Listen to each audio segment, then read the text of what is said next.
गीतेच्या 5व्या क्रमांकाच्या श्लोकावरती माऊली ज्ञानोबरायांनी मानवी जीवनाची खऱ्या अर्थाने महती या ठिकाणी प्रगट केलेली आहे आणि त्या ओळीच्या माध्यमातून एका जीवात्म्याला आपल्याला अखेरची भावपूर्ण आदरांजली समर्पित करायची आहे। प्रस्तुत ओळीच्या माध्यमातून माऊली ज्ञानोबराय आपल्याला सांगतात, म्हणवणी या प्रति माते अंतकाळी स्मरत साते, जे मोकलते देहाते ते मीची होती। माझ्यापर्यंत येऊन पोचण्यासाठीचा जो मार्ग आहे तो अंतकाळाला माझं स्मरण ज्याच्या मुखामध्ये येतं त्याला माझ्यापर्यंत पोचता येतं। जो मज होय अनन्य शरण, त्याचे निवारी मी जन्म मरण। या लागी शरण्यगता शरण्य तो मी एकची। या अनुषंगाने ही ओवी आपण या ठिकाणी आज उच्चारलेली आहे। प्रवचन सेवेचं निमित्त आपणा सर्वांना ज्ञात आहे। या ठिकाणी गेल्या वर्षी या स्थितीला एक घटित घटना घडून गेली, दुर्दैवी घटना घडून गेली आणि त्यामध्ये कैलासवासी सौभाग्यवती प्रतिभा बाळासाहेब मदने या भगिनीला आपला निरोप घ्यावा लागला। त्या दुःखाच्या या प्रसंगामध्ये खऱ्या अर्थाने काय चिंतन करावं हा एक वेगळा प्रकार आहे। कारण जाण्याचं वय नाही, जायचं तर प्रत्येकालाच आहे, पण एवढ्या लवकर जावं लागलं आणि हे फार मोठं दुःख या मदने परिवाराला या ठिकाणी सोसावं लागलं, भोगावं लागलेले। आपल्यातून तर अनेक जण गेलेले आहेत, आतापर्यंत बऱ्याच जणांना आपण गेलेलं बघितलेलं आहे। आजा मेला, पंजा मेला, बाप मसना गेला, देखत देखत नातू पंतो तोही तैसा झाला। या स्वरूपामध्ये बरेच जण आले, बरेच जण निघून गेले। या जगाच्या पाठीवरती, या पृथ्वी तलावरती ज्यांनी ज्यांनी जन्म घेतलाय त्या प्रत्येकाला एक ना एक दिवस या जगाचा निरोप घ्यावाच लागत असतो। हे निसर्गाच्या नियमाप्रमाणे उपजेते नाशे, नाशी येले पुनरपी दिसे, हे घटिका यंत्र जैसे परिभ्रमेगा। या अनुषंगाने एक ना एक दिवस शेवटी जन्माला आलाय, जायचे प्रत्येकाला। पण अशा काही घटना या जगतामध्ये घडून जातात की आपण नातेसंबंधाने एकमेकांच्या जवळ आलेला असतो। आपण खऱ्या अर्थाने एकमेकाच्या संगतीमध्ये येताना काहीतरी ऋणानुबंध प्रत्येकाचे जोडलेले असतात आणि त्या ऋणानुबंधामध्ये जर एका कदाचित काही अघटित घटना घडल्या तर होणारं दुःख हे पचवता येत नाही, सोसता येत नाही।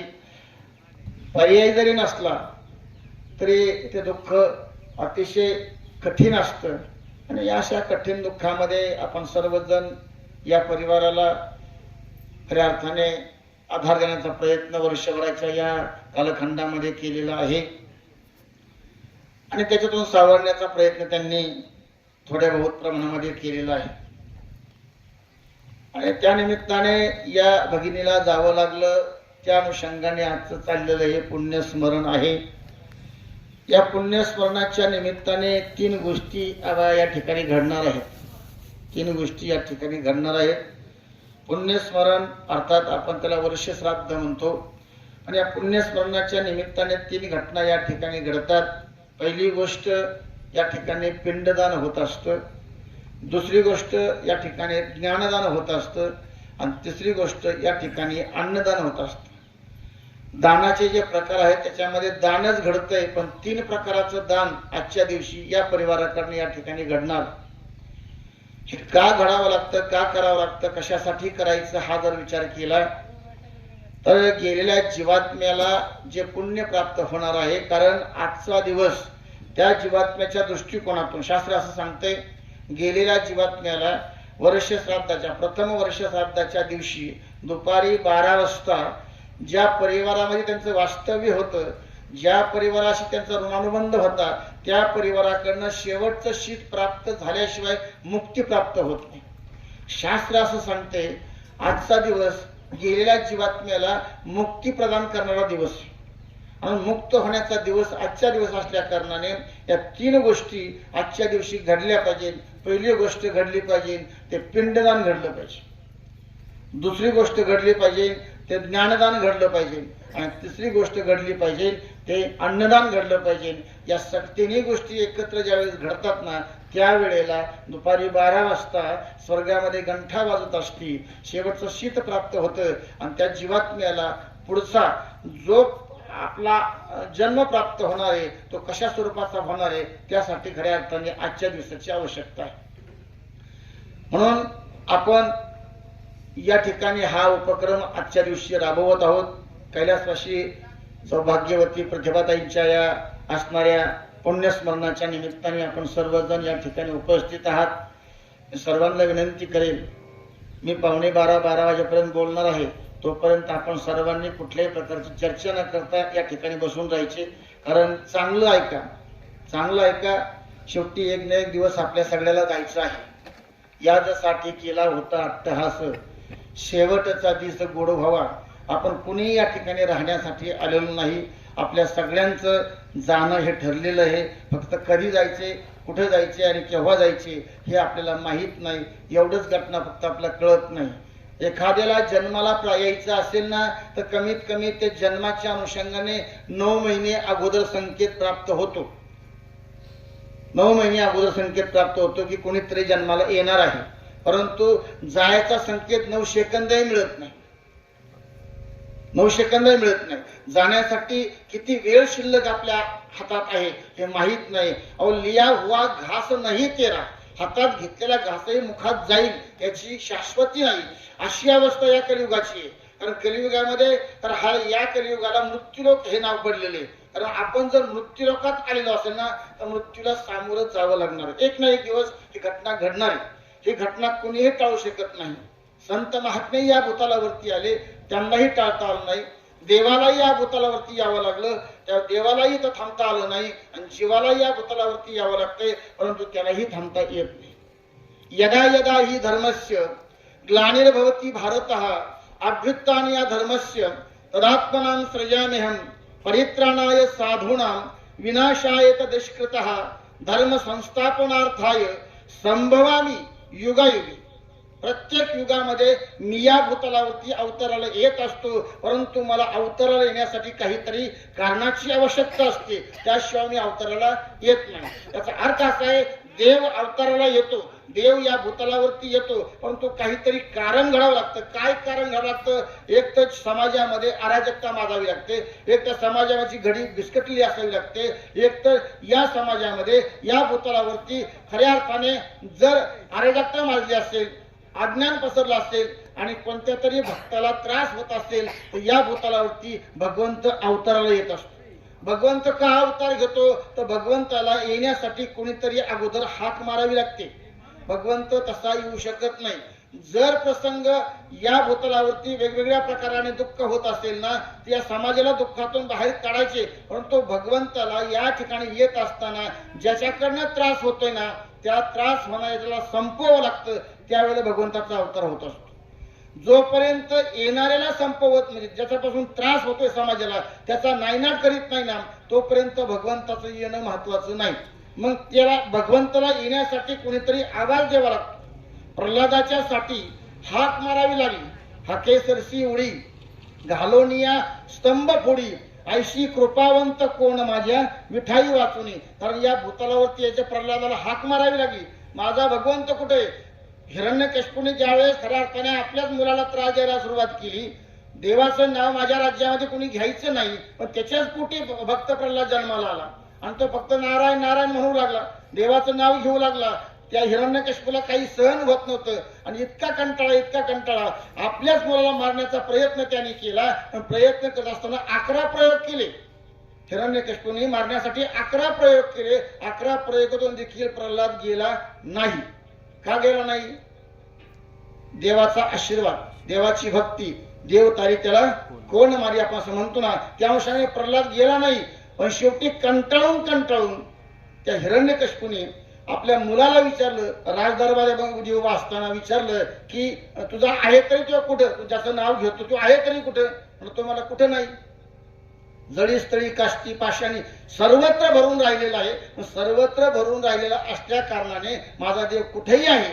मग या खांबामध्ये आहे का, या खांबात आहे का? आता खांबात देव असतो का? तुम्ही ऐकता सगळीजण, खांबात देव असतो का? आता इथे मंडपाला खांब या मंडपाला खांब आहे का या देव? आपली एवढी अंतःकरणाची बुद्धी नाही ना खांबात देव पाण्याची. पण भक्त प्रल्हादाने सांगितलं हो खांबातही देव आहे. आणि असं म्हटल्यानंतर ते हिरण्यकशिपूला राग आला आणि हिरण्यकशिपूने त्या खांबालाच लात मारली. तशी लात मारली तसा खांब भंगला गेला आणि त्याच्यातून अवतार झाला नरसिंहाचा. अर्ध शरीर सिंहाचं, अर्ध शरीर मानवाचं.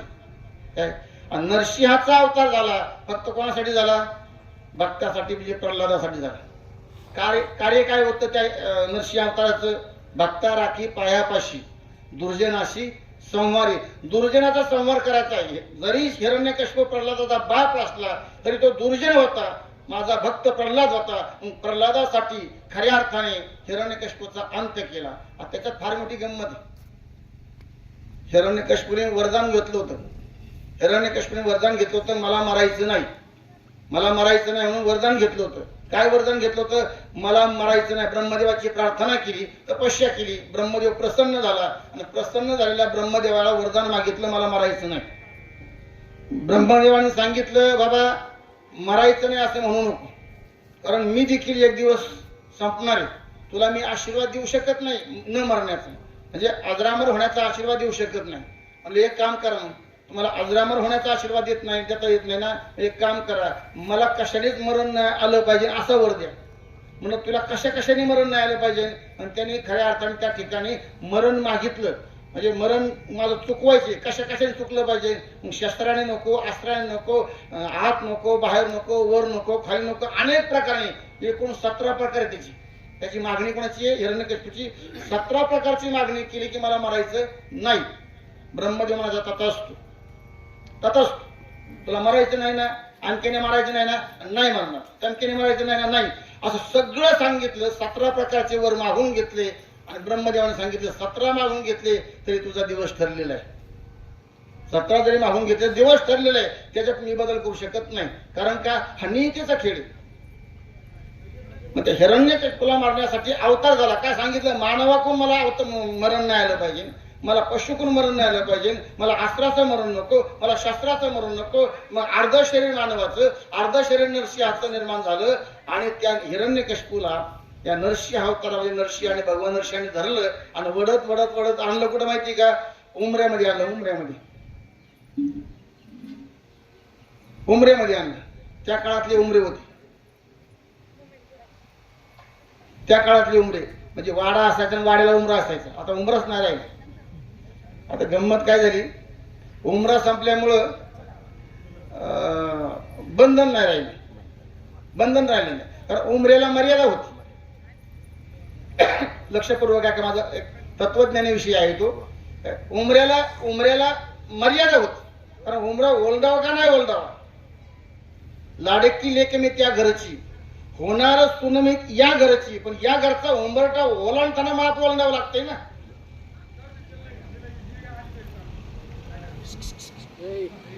माप ओलांडताना उमरा ओलांडायचा आहे, पण उमरा तसा ओलांडता येत नाही. उमरा ओलांडण्यासाठी माप ओलांडावं लागतंय ना. कारण उमऱ्याला फार मर्यादा होती. उमऱ्याला फार मर्यादा होत्या. आता उमरा राहिला नाही, त्याच्यामुळे मर्यादा संपल्या. सर पुढे या. मर्यादा संपल्यात. कारण उमऱ्याला मर्यादा होती, पाऊल टाकावं. कारण उमऱ्यातून आत जाताना, उमरा ओलांडताना पाऊल उचलावा लागायचा. चिंतनेविषयी आहे का? लक्षपूर्वक आहे का? उमऱ्यातून आत जाताना म्हणजे घरात प्रवेश करताना त्यावेळेच्या माणसांना, आताच्या माणसाला सांगत नाही मी, त्यावेळेच्या माणसाला उमरा ओलांडताना पाय उचलावा लागायचा. आणि पाय उचलून उमरा ओलांडायचा. आणि ओलांडल्यानंतर आत जायचे. पण ते उमरा ओलांडत असताना त्याच्या मर्यादा यायच्या. त्या उमऱ्याच्या आत जाताना हे त्या काळची लोक लक्षात ठेवायची, उमऱ्याच्या आतमध्ये आपण चाललोय ना, त्या उमऱ्याच्या आतला संस्कार आपल्याला स्वीकारावा लागणार आहे. आपल्याला तो स्वीकारावा लागणार आहे. मग कोणत्या घरची मी जरी असले तर दुसऱ्या घरी येत असताना त्या घरचा असणारा सगळा संस्कार मागे ठेवून, सगळा संस्कार चालीरीती मागे ठेवून ज्या वेळेला या घरचा उमरा ओलांडणार आहे ना, त्या वेळेला या घरचा संस्कार मला स्वीकारावा लागणार. हा स्वीकारण्यासाठी यांचा जन्म आहे. यांचा जन्म कशासाठी? यासाठी हा संस्काराचा ठेवा आहे. 20-22 वर्ष आपण बापाच्या घरी राहिल्यानंतर, आता मूळचा मुद्दा सोडू नका. ऐकत असताना, श्रवण करताना मनाच्या कानी जी ऐकावे, बोलबुद्धीच्या डोळा पाहावे आणि आईने, मी ज्यासाठी हे दृष्टांत सांगतोय ना, तो मुद्दा सोडू नका. मी हिरण्यकश्यप सांगतोय आपल्याला, पण त्यासाठी मी काही पुढच्या प्रयोग करतोय वेगळ्या विषयात. हा उमरा फार महत्वाचा आहे. आणि त्या उमऱ्यावरती हिरण्यकश्यपूला नरसिंहाने वडत आणला आणि त्या असणाऱ्या उमऱ्यावरती स्वतः नरसिंह बसले. बसताना काय केलं? एक पाय बाहेर ठेवला, एक पाय आतमध्ये ठेवला आणि नरसिंहाला मांडीवर घेतला. असं का केलं? नरसिंहाने हिरण्यकश्यपूने वर मागून घेतला होता. काय वर मागितला होता? मला आत नको, मला बाहेर नको. म्हणजे मग घरात नाही मरण आलं पाहिजे, मला बाहेर नाही मरण आलं पाहिजे. म्हणून घेतला कुठं? उमऱ्यावरती घेतला. आत बी नाही, बाहेर बी नाही, अर्धा आतमध्ये अर्धा बाहेर. पण त्यांनी सांगितलं होतं मला जमिनीचा स्पर्श नाही झाला पाहिजे, अशा ठिकाणी मरण आलं पाहिजे. म्हणून हिरण्यकश्यपूला नरसिंह अवतारामध्ये मांडीवरती घेतलं. आणि जगातलं पहिलं शस्त्र निर्माण झाले वाघनख. पहिलं शस्त्र निर्माण झाले. कारण ज्यावेळेस त्याही काळामध्ये जे युद्ध व्हायचे ना, त्या युद्धाच्या काळामध्ये वापर होता शस्त्रांचा, धनुष्यबाणाचा वापर होता, अस्त्रांचा वापर होता, शस्त्रांचा वापर. पण वाघ नख्यासारखं असणारं शस्त्र, नख्याचं शस्त्र जगात पहिल्यांदा निर्माण झालं असेल तर ते हिरण्यकश्यपूसाठी झाले, भक्त प्रल्हादासाठी झाले. आणि ते कुणाच्या हातामध्ये होतं? फक्त नरसिंहाच्या हातामध्ये होतं. मला वाटतं त्या काळापासून तर आजपर्यंत हे शस्त्र फक्त दोनदा वापरले. आता सर तुम्ही सगळे आलात म्हणून मोठे मोठे शब्द बोलणार आहे मी, कारण समजण्यासाठी माणसं पुढे असल्यामुळे बोललो आहे. कारण मी काही गोष्टी असं राखून ठेवतोय, अजून माणसं कोण येते, मला काही शस्त्र बाहेर काढायचे माझं. आज चांगल्या प्रकारे ऐका. किती मोठा महाराज म्हणून तुम्हाला ऐकायला मिळणार नाही. लक्षपूर्वक ऐका. जगाच्या पाठीवरती दोनच वेळेला शस्त्र वापरले. एकदा हिरण्यकश्यपूसाठी वापरले नरसिंह अवतारामध्ये, आणि एकदा या हिंदुस्थानमध्ये हिंदवी स्वराज्य निर्माण करताना ज्या वेळेला प्रतापगडच्या पायथ्याला 10 नोव्हेंबर 1659 तारखासहित लक्षात घ्या, 10 नोव्हेंबर 1659 दुपारी 12:55 वेळ ठरली होती. दुपारी 12, माझा विषय छत्रपती त्यामुळे काळजी करू नका. दुपारी 12:55 ज्याची भेट होणार होती त्याचं नाव होतं अफजल खान. अफजल खान किती मोठा होता?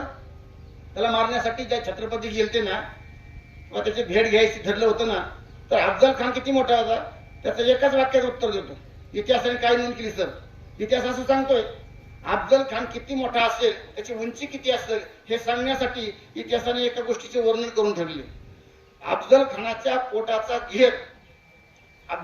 पोटाचा घेर 2 वव्याचा होता. 2 वव्याचा होता. ओवा म्हणजे काय? चांगल्या माणसाने असा हात करायचा म्हणजे एक ओवा. चांगल्या माणसाने असा हात करायचा म्हणजे एक ओवा. आणि किती 2 वव्याचा घेर, म्हणजे त्याचं पोट जर एवढं मोठं असेल तर अफजल खान कसा असेल आपण ठरवायचं. हे का सांगितलं? की मोठ्या असणाऱ्या ताकदवान माणसाचा वध करताना ज्याने वध केलाय त्याची ताकद काय होती? ताकदवान माणसा शेवटी आपल्या समोर असणारा किती ताकदवान आहे, आणि एवढ्या मोठ्या ताकदवान माणसाच्या निमित्ताने त्याचा वध करायला भेटायचे. पण भेटताना ठरलं होतं कसा बी भेटलं ना तरी मारायचाच, बदल नाही करायचा. कारण तो स्वराज्यावरती आला होता चालून ना, स्वराज्याचा घातक होता, त्याला मारायचेच. यासाठी छत्रपती गेले होते प्रतापगडावर. आणि हे घडत असताना हे वर्णन फार महत्वाचं आहे. हे वर्णन फार महत्वाचं आहे. आणि अफजल खान हातामध्ये जर पहार घेतली ना, अफजल खानाने हातामध्ये जर पहार घेतली ना, तर पहार अशी वाकवायचा, सरळ कड करायचा, इतका ताकदवान होता. त्यावेळेस आमचे गुरुवर्य दयानंद महाराजांनी एक उदाहरण सांगितलं. दयानंद महाराज काय म्हटले माहिती का, अफजल खान इतका ताकदवर होता हे सांगण्यापेक्षा, असं सांगण्यापेक्षा अफजल खानाने पहार वाकवली सांगू नका, अफजल खानाने पहार वाकवली सांगू नका. अफजल खान हा जो आपला लाईटचा खांब असतो ना, एवढा मोठा असणारा उंचीचा चांगला ताकदवार खांब, हा देखील वाकवण्याची ताकद त्या अफजल खानाची होती. पण एवढ्या मोठ्या उंचीच्या ताकदवर असल्या अफजल खानाला आमच्या छत्रपती शिवाजी महाराजांनी सहज फाडला, हो सहज फाडला. म्हणजे मी हे का सांगितलं, फक्त 2 वेळेला हे उदाहरण सांगितलं की 2 वेळेला हे शस्त्र वापरले जगाच्या पाठीवरती. पहिल्यांदा वापरलं हिरण्यकश्यपूचा वध करण्यासाठी, दुसऱ्यांदा वापरले अफजल खानाचा वध करण्यासाठी. अफजल खानाचा वध करायला हे शस्त्राचा उपयोग झाला जगाच्या पाठीवर. परत ते शस्त्र आजतागायत नाही वापरलं कोणी, आजतागायत नाही वापरलं. आता तर शस्त्रच नाही राहिले, आता शस्त्र राहिले नाही. आता अणुयुद्ध सुरू झाले, अणुयुद्ध सुरू झाले आता. त्यामुळे शस्त्राचा उपयोग नाही राहिला, शस्त्र राहिलं नाही, अस्त्र राहिले नाही, सगळ्या गोष्टी लोप पावल्या. आता नवीन नवीन पद्धत झालेली, परंतु अजून निर्माण झालं नाही. अनेकांनी प्रयत्न केलेले, अजून निर्माण झालेले नाही, ते करताही येणार नाही. 2दाच वाघनखाचा उपयोग झालेला आहे. आपला मुद्दा कुठे आहे, आपला मुद्दा कुठे आहे? मी काय सांगत होतो, म्हणजे विसरू नका, विसरले तया थोर झाली हानी. जर विसरला तुम्हाला समजणारच नाही मला काय सांगायचे. मी मृत्यूच्या अनुषंगाने बोलतो, मृत्यूच्या अनुषंगाने बोलतोय. मरायचे प्रत्येकाला मरायचे. काय मी फक्त यदा यदा ही धर्मस्य ग्लानिर्भवती भारता हा श्लोक म्हटला होता. देवाचं येणं कशासाठी हे सांगतो मी तुम्हाला. देवाचं येणं कशासाठी हे सांगत होतो. मग देव या ठिकाणी आले, पण देवाने काय केलं, फक्त यायचं इथपर्यंत. कशासाठी यायचं, भक्ता राखी पायापाशी, म्हणजे भक्ताचं रक्षण करायचं आणि दुर्जनाचा संहार करायचा, यासाठी भक्त या ठिकाणी देव आले. संत महात्मे या भूतलावरती आले. का आले? संत महात्मे भूतलावरती आले, संतांनी कोणाला मारण्यासाठी आलेलं नाही. आम्ही वैकुंठवासी आलो याची कारणासी, बोलिले जे ऋषी ते साच भावे वर्ताय.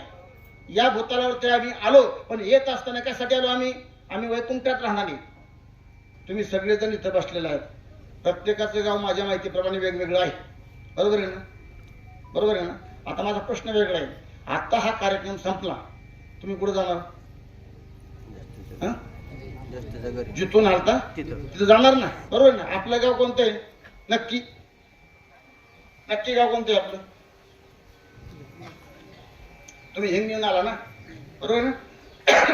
तुम्ही नका ओळखा, मी ओळखतो. तुम्ही हिंगणीहून आला, पण आता परत पुढे जाणार, हिंगणीला जाणार ना, बरोबर ना. पण हिंगणीला जाणार आहे, खरं गाव तुमचं हिंगणी का? शास्त्र मान्य करीत नाही ना तुमचं. का 7-12 काही मान्य करेल, 8 काही मान्य करेल, पण शास्त्र मान्य करीत नाही तुमचं गाव हिंगणी म्हणून.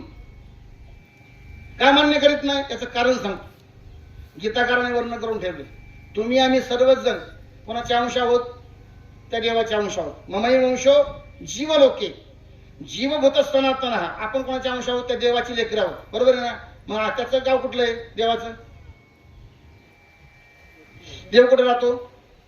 सर्वांनी मान्य केले वैकुंठात राहतो, बरोबर ना. म्हणून तर तुकाराम महाराज म्हणले ना, आम्ही वैकुंठात राहतो, तुम्ही आम्ही सर्वजण तिथले. पण झालं काय माहिती का, झालंय काय माहिती का, आपल्याला काय झाले, आकार निर्माण झाला.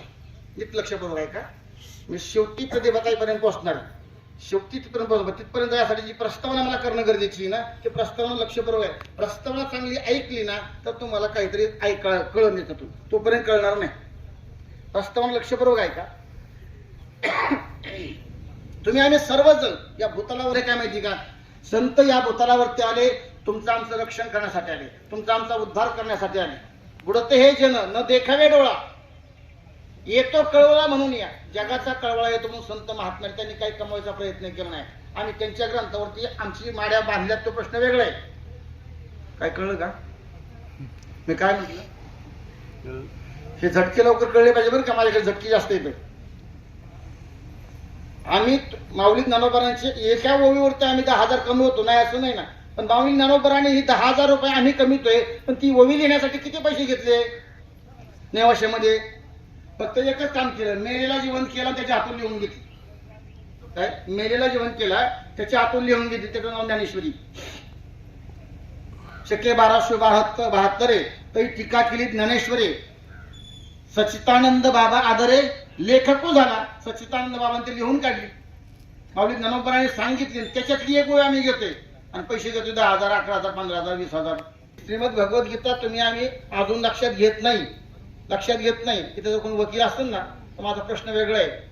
वकील होण्यासाठी किती अभ्यास करावा लागतो, किती पुस्तकं पाठ करावं लागतात, किती कोडल नंबर पाहावा लागतो, घटना पाहावी लागते. हे सगळा अभ्यास केल्यानंतर देखील ज्या वेळेला आरोपीला पिंजऱ्यामध्ये उभं केलं जातं आणि पिंजऱ्यात उभं केल्यानंतर कोर्ट जज समोर आहे, वकील समोर आहे, परंतु अगोदर एका ग्रंथावर हात ठेवावा लागतो. त्याचं नाव काय? एका ग्रंथावरती हात ठेवावा. त्याचं नाव श्रीमद भगवद्गीता. या भगवद्गीतेवरती हात ठेवून म्हणावं लागतंय, खरं सांगून खोटं सांगणार नाही. एवढा अभ्यास करून झाला काय उपयोग? एवढा अभ्यास केला, एवढे पुस्तकं वाचली, एवढं पद मिळवलं, कोण सॉलिसिटर झाले, बॅरिस्टर झाले, सगळे जरी असले, तुम्ही कोणतं पद मिळवलं याला फार मोठी किंमत नाही. अगोदर या असणाऱ्या आमच्या पवित्र धर्मग्रंथा जोपर्यंत हात ठेवीत नाही ना आणि खरं बोलत नाही ना तोपर्यंत किंमत कोर्टाला बी नाही. म्हणून ज्ञानेश्वरी सारख्या ग्रंथातून आपण जे चिंतन ऐकतो, पाहतो, त्याचं एकच कारण आहे, तुमच्या माझ्या जीवाचा उद्धार होणार, तुमच्या माझ्या जीवनाचा उद्धार होणार. ज्ञानेश्वरी तुमचं आमचं जीवन बदलवून टाकते. असं अलौकिक ग्रंथ आहे, बदलून टाकते. पण वाचलं पाहिजे. एकतरी ओवी अनुभवावी. नाना म्हणे श्रेष्ठ ग्रंथ ज्ञानदेवी. ज्ञानेश्वरी सारखा श्रेष्ठ ग्रंथ नाही, पण काय करायचंय? एकतरी ओवी अनुभवावी. एकतरी ओवी अनुभवावी. एका ओवीचा अनुभव घेतला तरी जीवन बदलून टाकतो. एका ओवीचा अनुभव घेतला तर जीवन बदलून टाकतं. अहो माऊली ज्ञानोबरायांनी तुम्हा आम्हाला उपदेश करताना अगोदर नम्रतापूर्वक उपदेश केलेला आहे. ओम नमो जी आद्या वेद प्रतिपाद्या जय जयाजी स्वसंवेद्य आत्मरूपा देवा तुची गणेशू सकलार्थमती प्रकाशू म्हणे निवृत्तीदासू अवधारी जोजी. हा उपदेश केला, नमस्कार केला, नम्रतापूर्वक सांगितलं. लोक ऐकायला तयार नाही, ऐकायला तयार नाही. ऐकत नाही म्हणून सावध केलं, ऐकत नाही म्हणून सावध केलं. सावध करताना ज्ञानेश्वरीच्या 9व्या अध्यायामध्ये पहिलीच ओवी ठेवली. तरी अवधान एकले दिजे मग सर्व सुखासी पात्र होईजे. हे प्रतिज्ञा उत्तर माझे उघड ऐक. परी प्रौढी न बोलो वजी तुम्हा सर्वज्ञांच्या समाजी. का जे लळयाचे लळे सरती जरी माहेरे श्रीमंते होती. तुमचे दिटिव्यांचे ओले सासिन्नले प्रसन्नतेचे मळे. ते सावली देखून या लोळे श्रांतू जिमी. प्रभो तुम्ही सुखामृताचे डोहो म्हणून आपल्या स्वेच्छा ओलावला हो. एक जरी सलगी करोनी बेवके पा. अव्याद्यातली ओव्या. असं किती का सांगून ओव्या. कारण सुरू केलं पारायण करायला न बघता पारायण सुरू होतं. आपण नाही काय दिवशी, कारण तेवढं वाचावं लागतं, अभ्यास करावा लागतो, साधना करावी लागते. साधनेशिवाय फळ प्राप्त होत नाही. एवढं सांगितलं, एवढं सावध करून लोक ऐकणार, सावध करून लोक ऐकणार. शेवटी माऊली ज्ञानोबरायला म्हणावं लागलं, यत्र योगेश्वर कृष्ण यत्र पार्थो धनुर्धरः तत्र श्री विरजियो भूतिर्ध्रुवा नितिर्मतिर्मम. शेवटी म्हणावं लागलं, गुरु तेथ ज्ञान ज्ञानी आत्मदर्शन दर्शनी समाधान अतिजैशी. गुरुशिवाय ज्ञान प्राप्त होत नाही. म्हणून शेवटची ओवी माऊली ज्ञानोबराने टाकली ज्ञानेश्वर मध्ये. तैसे तुमचे केले ते धर्मकीर्तन सिद्धीने. धर्मकीर्तन सिद्धीने माझे येत उरले पायिक पण. माझं काय उरलंय? फक्त पायिक पण. म्हणजे नम्रता घेतली, स्वतःकडे कमीपणा घेतला. केवळ तुमच्यामुळं, तुमच्या आशीर्वादामुळं, संत महात्म्यांच्या आशीर्वादामुळं. समोर बसले कोण होते? निवृत्तीनाथ महाराजांचे बंधू जरी होते, पण योग त्यांच्या असणारी मोठेपणा काय होता? तो गुरुपदावरती होते, गुरु होते स्वतःचे. आणि त्या गुरुला नमन केलं आणि शेवटी नम्रतापूर्वक सांगितलं, या लोकांसाठी केलंय. संत महात्मे इथपर्यंत आले, पण संतांनी कोणाला मारण्याचा प्रयत्न केला नाही. संतांनी खळांचा खळपण घालण्याचा प्रयत्न केला. मागणी मागितली ज्ञानेश्वरी नंतर काय? खळांची व्यंकटी सांडू तया सत्कर मिळती वाढो. खळांचा खळपणा गेला पाहिजे. हात उगारला म्हणून हात नाही तोडून टाकला. हात उगारला म्हणून हात नाही तोडून टाकला. त्या हाताला पूजा करण्याचा अधिकार दिला माऊली ज्ञानोबराय. चांगलं ऐकतंय तुम्ही, मला दिसते आता, लक्षपूर्वक ऐका. चांगल्या हात उगारला, पण उगारलेल्या हाताला पूजा करण्याचा अधिकार दिला. ज्या हाताने ज्या हाताने मांड खायचे, मांड खाण्यासाठी मुक्ताईच्या हातामध्ये दिलेलं खापर, ज्या खापर हातात घेतलंय मुक्ताईने आळंदीमध्ये, आणि विसोबा चाटे सारखा एक द्वेषी माणूस ज्यावेळेस तिथपर्यंत आला आणि त्या मुक्ताईच्या हातातलं खापर काढून घेतलं, खाली टाकलं आणि फोडून टाकलं ज्या हातांना, त्या हाताला अधिकार काय दिला माहिती का? त्या हाताला अधिकार काय दिला? नामदेवाचा गुरु होण्याचा अधिकार दिला. त्या हाताने नामदेवाला स्पर्श केलाय. नामदेवाला खऱ्या अर्थाने गुरु उपदेश देणारा हा विसोबा चाटी नामचा शेवटी खेचर झाला. त्याला खेचर म्हटलं गेलं. तो विसोबा खेचर काय करत होता? माऊली ज्ञानोबा यांना खऱ्या अर्थाने त्रास देत होता. त्या त्रास देणाऱ्याचा खळपणा घालवला, त्याला अधिकार एवढा दिला की नामदेव महाराजांचा गुरु व्हावा लागला. कशाचं प्रतीक? संतांच्या अवताराचा प्रतीक. आता प्रश्न राहिला जीवाचा. मी 3 गोष्टी मांडत होतो तुमच्या पुढे ना. हे 3 टप्पे मांडले. या 3 टप्प्यामध्ये काय सांगितलं? पहिलं ये नाही भगवंताचं. कशासाठी? भक्ता राखी पायापाशी दुर्जनाचे संवारे. दुसरा प्रयत्न कोणाचा? संतांचं येणं होतं. पण कशासाठी आले? सज्जनांसाठी आले. काय जगतामध्ये येत असताना संत महात्म्याने फक्त समाजाचा उद्धार व्हावा या अनुषंगाने आले आणि समाजाचा उद्धार करून निघून गेले. काम संपलं, कार्य संपलं. आम्ही जातो आमच्या गावा, आमचा राम घ्यावा. आमचं काम संपलं, माझं वेळ संपली, निघून जातो म्हटलं. ते थांबले नाहीत. माझं काम राहिले ते नाही म्हटलं. आता आपण म्हणतो तो प्रश्न वेगळा आहे. म्हैस वेळ झाली, ती म्हैस तुकाराम महाराजांची. आपली म्हैस वेळ झाली कीर्तनाला जात नाही आपण, नाही जात. तुकाराम महाराजांची म्हैस यायला झाली, विमान आलं होतं. तुकाराम महाराजांनी जिजाऊला सांगितलं तुला यायचे का थांबायचे? म्हणली म्हैस यायला. आणि तू बघ म्हणली म्हैस. मी चाललो. सगळे सोडून गेले. कारण आपलं काहीच नाही. ठेवायचे काय? घेऊन जाता येत नाही काही. कारण येताना आपल्या अंगावरती जो कपडा होता ना, तो आईच्या बाळूतेचा होता. जेव्हा जन्माला आपण आलो ना, आपण जन्म झाल्यानंतर आपल्या पहिल्यांदा ज्या कपड्यामध्ये गुंढाळ जातो ना, त्या आईच्या पदराचं बाळूत असतं. आता पदरच नाही राहिलं तेव्हा बाळूत घ्यायचं कसं? हा प्रश्न मोठा आहे. कारण त्यावेळेस त्या असणाऱ्या पदराच्या बाळूतीला खिसा नव्हता काय. आणि आपण जीवन जगलो किती आयुष्य जगलो. आणि एक दिवशी आपण गेलो. पण गेल्यानंतर आपल्या अंगावर कपडा टाकला जातो पांढरा. कुणी का जाईना, पण कपडा कोणता आहे? पांढरा आहे. पण पांढऱ्या कपड्याला खिसा आहे का? येताना खिसा नव्हता, जाताना खिसा नाही. म्हणजे येताना काय आणलं नव्हतं आणि जाताना काही घेऊन जाता येत नाही. हे संकेत येतं. कपडा म्हणजे काय संकेत पाळला पाहिजे की येताना काही नाही आणलं, जाताना काही घेऊन जाणार नाही. मोकळा जायचे. एकट्या आलता, एकट्याला जावं लागणार. तिथं आपल्या बरोबर कोणी येत नाही. जाणं प्रत्येकाचं वेगळे, येणं प्रत्येकाचं वेगळे. कालखंड वेगवेगळा असतो, निमित्त वेगळं असतं, प्रकार वेगळा असतो. आणि येताना आपण काय घेऊन आलो याला फार महत्व आहे. घेऊन काय आल्याला फार महत्व आहे. म्हणून जीवाबद्दल जर विचार केला तर जीव जन्माला येतो त्याला कारण 3 आहेत. जीव जन्माला येतो त्याला कारण 3 येतं. पहिलं कारण आहे पाप पुण्य करून जन्मा येतो प्राणी. नरदेहा येऊन हानी केली.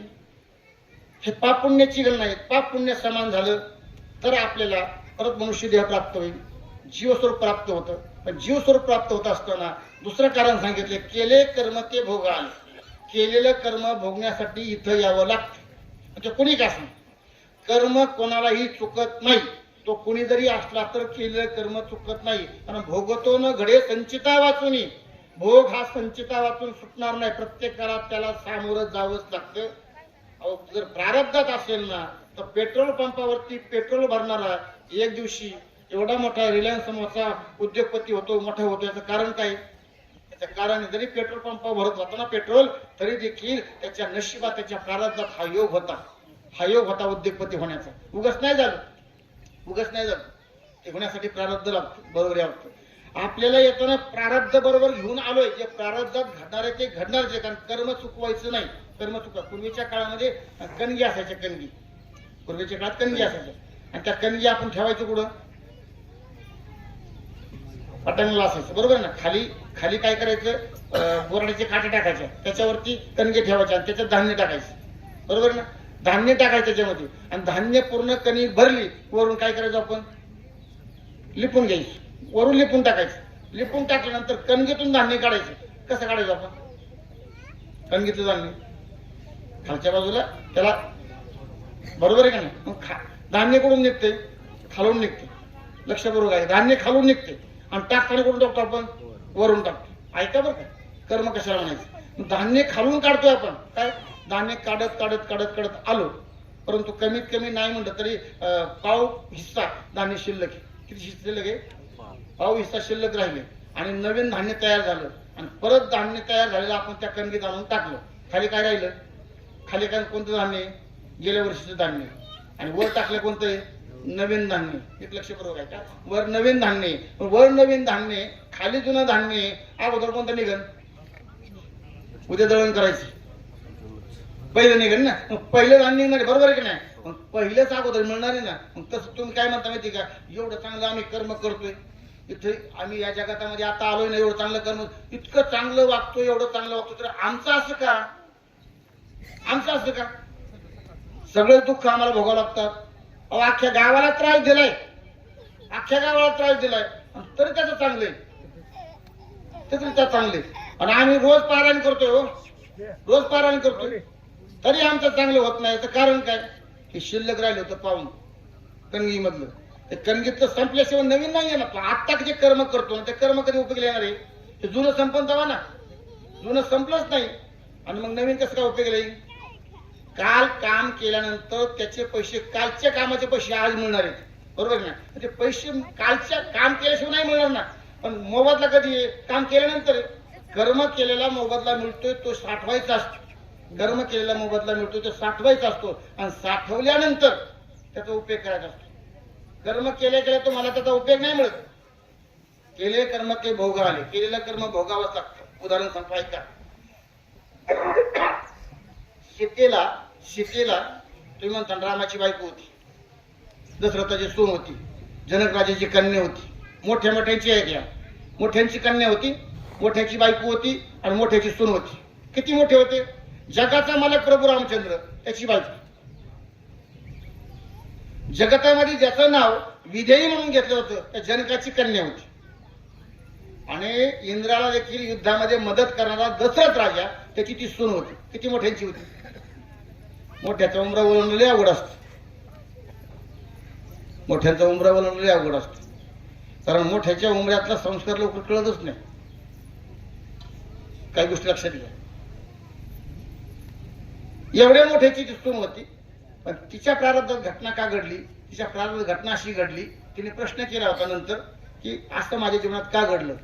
महर्षी वाल्मिकाकडे जेव्हा निघून सुटलं प्रभू रामचंद्रांनी, वनवास संपल्यानंतर राज्याभिषेक झाला आणि कुणीतरी शंका घेतली आणि शंका घेतल्यावर निघून सोडावं लागलं ना, त्यावेळेस त्यांनी प्रश्न केला असं का माझ्या जीवनात घडलं.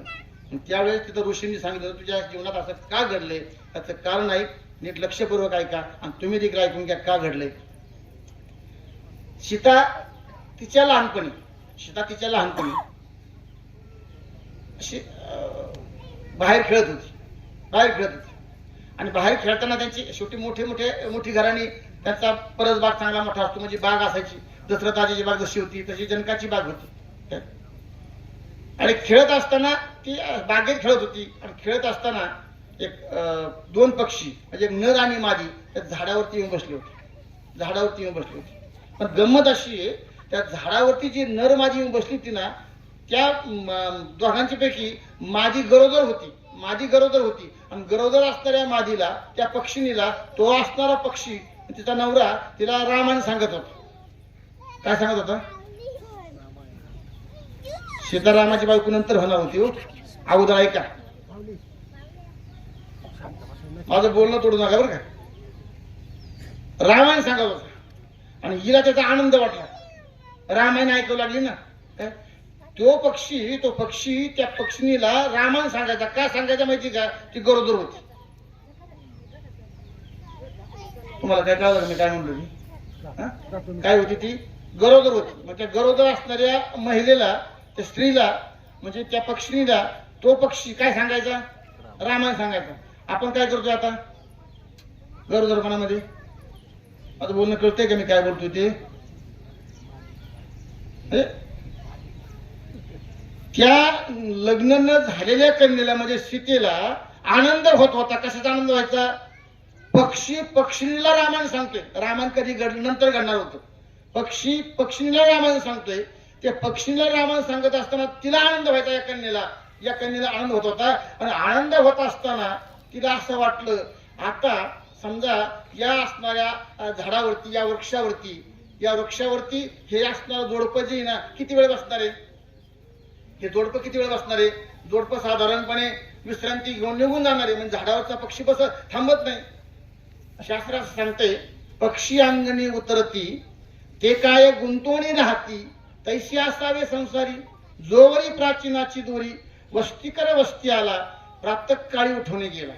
इथं आल्यानंतर उठून जावं लागतं, दिवस उगवला की जावं लागतं ना आपल्याला. कुठंही जाते, पाहुणा म्हणून गेला, पाहुणा राहत नाही जास्त दिवस, आणि जो पाहुणा जास्त दिवस राहत नाही ना तोच खरा पाहुणा असतो. पाहुणा कोण असतो? ठेवून घेतलेला पाहुण्याला पाहुणा जर लवकर निघून गेला नाही ना तर त्याची हेळसाळ होते. कशी होती हेळसाळ? हेळसाळ होते. आपण सहन करीत नाही, पाहुणा जास्त दिवस राहू शकत नाही. पाहुण्याचा पाहुणचार किती दिवस असतो? काही मर्यादा असते त्या गोष्टीला, मर्यादा असते. मर्यादेपर्यंत पाहुण्याने राहायचं असतं आणि मर्यादा सोडायची नसते. आपली वेळ संपली की निघून जायचं असतं, निघून जायचं असतं. तुम्ही आम्ही सगळेजण पाहुणे येतो, बसलेले आणि इथं बसलेले सगळेजण कोणी आपण पाहुणे येतं. कोणाचे मान्य आहे का? पण काय यमाचा पाहुणा म्हणजे आपण सगळेजण पाहुणे येतं. मग पाहुणे ज्या दिवस राहायचं नसतं, पण आपल्याला सोडूशी वाटत नाही. आणि सोडूशी वाटत नाही, ज्या दिवशी सोडूशी वाटत नाही ना तिथून पुढे हेडसाळ सुरू होती आपली. हाकरलो चुकलो तरी आपल्याला खवाळतात माणसं. हे का घडतं? आपल्याला सुटूशी वाटत नाही ना. मोठ्या माणसांनी कार्य संपलं की जगाचा निरोप घेतलाय. मोठ्या माणसांनी कार्य संपलं की जगाचा निरोप घेतलाय, म्हणून त्यांचं नाव आजही अजरामर आहे. आजही अजरामर. मोठी माणसं निघून गेली, त्यांचं नाव का राहिलं माहिती का? त्यांनी जगाचा निरोप घेताना पाठीमागचा विचार केला नाही, माझं काय शिल्लक राहिले का. शिल्लकीचा विचार मोठी माणसं करत नाही. फक्त बारकी बारकी तुमच्या माझ्यासारखी माणसं आहेत ना. तुम्ही बसलेला किती श्रीमंत असताना मला बारीक म्हणतोय बरं का. तुम्ही माझ्या पुढं किती श्रीमंत असा, पण तुम्हाला सगळ्यांना मी सकट त्याच्यामध्ये आपण सगळेजण बारीक आहे. म्हणून जी सोडीत नाही ती बारकीच माणसं आहे. तो कमकुवत म्हणून कोणाचं आहे? कमकुवत म्हणून कोणाचं आहे? त्याचं अंतकरण उदार नाही ना, ती कमकुवत आहे. देण्याची हिंमत लागते हो, देण्याची हिंमत लागते. कोणी तसं देऊ शकत नाही. हिंमत असावी लागते. हिंमत असंतच प्राप्त होत. एक शेतकरी शेतामध्ये आपलं कार्य करत होता, काम करत होता. काम करताना उन्हाळ्याचे दिवस होते आणि दुपारची वेळ होती. आता भूक लागली होती म्हणून त्यांनी आऊत सोडला आणि आपली असणारी शिदोरी, घरून आणलेली शिदोरी एका झाडाखाली बसला. गागर भरलेली होती आणि त्या झाडाखाली बसून तो आता शिदोरी सोडत होता. आणि सोडताना एक वाटसरू आला. सोडताना एक वाटसरू आला. तो 2-4 दिवसाचा उपाशी होता. आणि जास्त उपाशी असलं ना तो तरी जास्त तळतळ करतो. उपाशी तळतळ करतो. तो वाटसरू वाटायला यायला बघितला, हा जेवायला बसला. हा वाटसरू तिथपर्यंत गेला आणि त्याची सावली या असणाऱ्या शेतकऱ्याच्या अंगावरती पडली. आता सावली पडली त्याने वळून बघितलं, म्हणजे कोणतरी वाटसरू जेवायची का? हा मान हरवली बघ. जेवायचे म्हणले मान हरवली. मग त्याच्यातली आपल्या असणाऱ्या शिदोरी मधली अर्धी शिदोरी त्याला दिली. 2-4 दिवसाचं उपाशी होतं. उपाशी असल्यामुळे त्यांनी काय केलं, याने सोडली शिदोरी, याचं पाणी फिरवणं, त्या धरती मातेला नमस्कार करणं इथपर्यंत यांनी दिले. शिदोरी संपून टाकली. त्या भुकेलेल्या माणसाने संपून टाकली. हे संपून टाकल्यानंतर परत तो तसाच बघू लागला त्या शेतकऱ्याकडे. बघत असताना शेतकऱ्याला वाटलेला अजून भूक लागली काय, त्याला अजून भूक लागली काय म्हणजे अजून खायची का? हा म्हणून त्याने मान खायची. त्या शेतकऱ्याने राहिलेली अर्धी शिदोरी देऊन टाकली त्याला. आता शिदोरी कोणासाठी आणली होती? शेतकऱ्याने स्वतःसाठी आणली होती. स्वतःला आली शिदोरी दिली कोणाला? भुकेल्याची भूक जाणली शेतकऱ्याने. पिकवणारा शेतकरी. शेतकरी कधीच दुसऱ्याची भूक भागल्याशिवाय स्वतः अन्न खात नाही. शेतकरी कळतो ना. आता बसलेल्या शेतकऱ्याला शेतकरी माहित नाही अजून, तो प्रश्न वेगळा आहे. बसलेल्या शेतकऱ्याला शेतकरी माहित नाही. मी प्रश्न आबा असा विचारतोय की भाजीपाला मिळतो कुठं? बाजारात, बरोबर आहे ना. आणि भाजीपाला पिकतो कुठं? शेतामध्ये, बरोबर आहे ना. आपण कोण आहोत? शेतकरी. भाजीपाला कुठून आणतो आपण? बाजारातून. आणि पिकतोय कुठं? कळलं का मी काय बोलतोय ते? शेती आपली पिकतोय शेतात आपल्या, आणतोय कुठून? एवढं जर चांगलं समजलं ना तर खरा पारमार्थ आहे. खरा पारमार्थ आहे. परमार्थ कळून जर घ्यायचा असेल ना तर आपलं शरीर, आपलं जीवन चांगलं जगावं असं वाटतंय, शरीर चांगलं राहावं असं वाटतंय, तर आपण नैसर्गिकरित्याने पिकवलेलं धान्य आपल्या शेतातलं जर आपण खाल्लो तर मला वाटतं आपले असणारं शरीर यष्टी चांगली राहिल्याशिवाय राहणार नाही. हा परमार्थ आहे. परमार्थ करायला जर जगायचं असेल, तीर्थयात्रा करायला जर जगायचं असेल, वारी करायला जर जगायचं असेल, किंवा दुसऱ्याला मदत करायला जगायचं असेल, तर आपण नीट राहिलं पाहिजे अगोदर. जर आपणच कमकुवत राहतो कोणाला मदत करणार? मदत करण्याची इच्छा असून देखील मदत करता येत नाही. एवढं सगळं ऐकलं. मी कुठपर्यंत होतो बरं? पहिलं मी कुठून कुठपर्यंत गेलतो?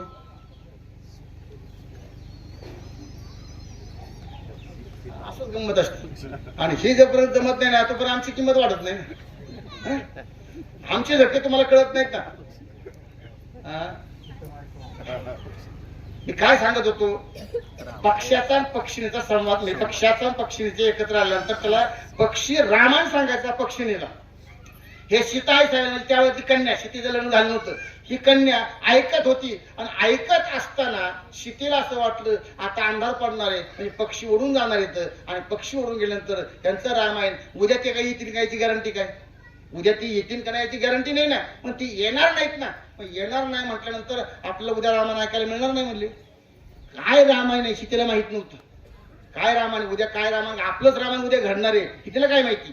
काय ते सीतेने काय केलं माहिती का? त्या पक्षाला दोघांनाच पकडलं.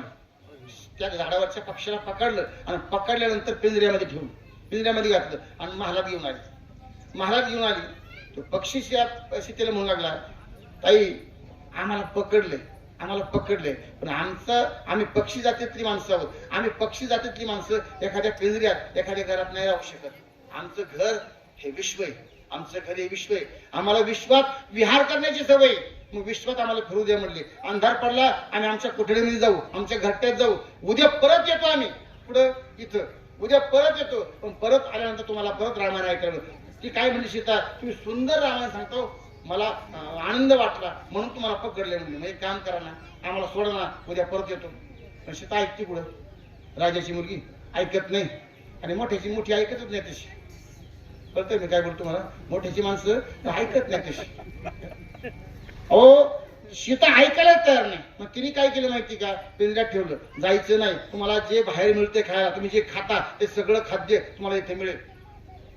पण त्या पक्षाने सांगितलं, तुम्ही दिलेलं खाद्य, माझी पत्नी गरोदर आहे, त्या माझ्या गरोदर पत्नीला जे पाहिजे ते मी निसर्गातलं आणून देणार आहे.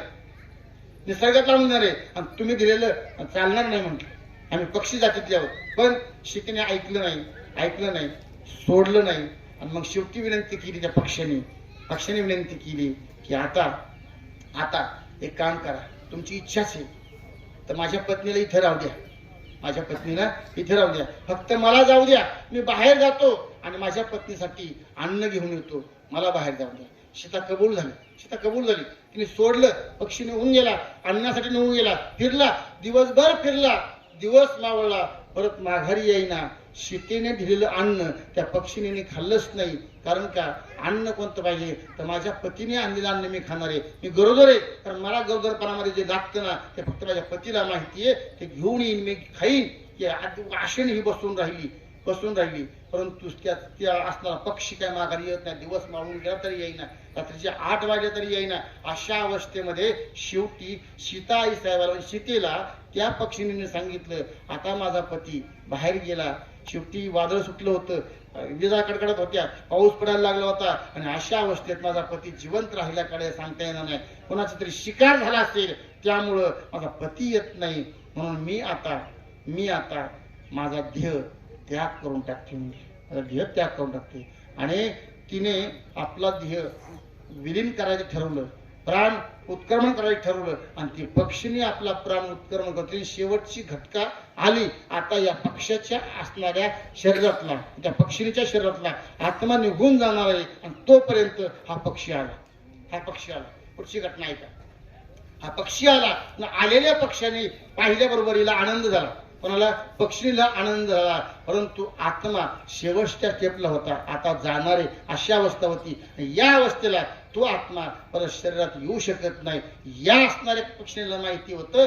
म्हणून तिने सांगितलं, तुम्ही आलात, आनंद आहे, तुम्ही जिवंत आहात, याच मला काळजी होती तुम्ही जिवंत नसणारे, पण तुम्ही जिवंत आहात याचा मला आनंद आहे. पण मी आता लक्षात ठेवा, मी जाणार आहे आता, कारण शेवटची माझी घटका भरलेली आहे. मी जाणार आहे आता, कारण काय, तुम्ही आलात, आता मला आनंद आहे. मी सौभाग्याचं लेणं घेऊन निघून जाणार आहे. ऐका, लक्ष बरोबर का, मी आता सौभाग्याचं लेणं घेऊन निघून जाणार आहे. जरी तुमची माझी गाठ या ठिकाणी होती ना, तरी आता मला जावं लागणार आहे.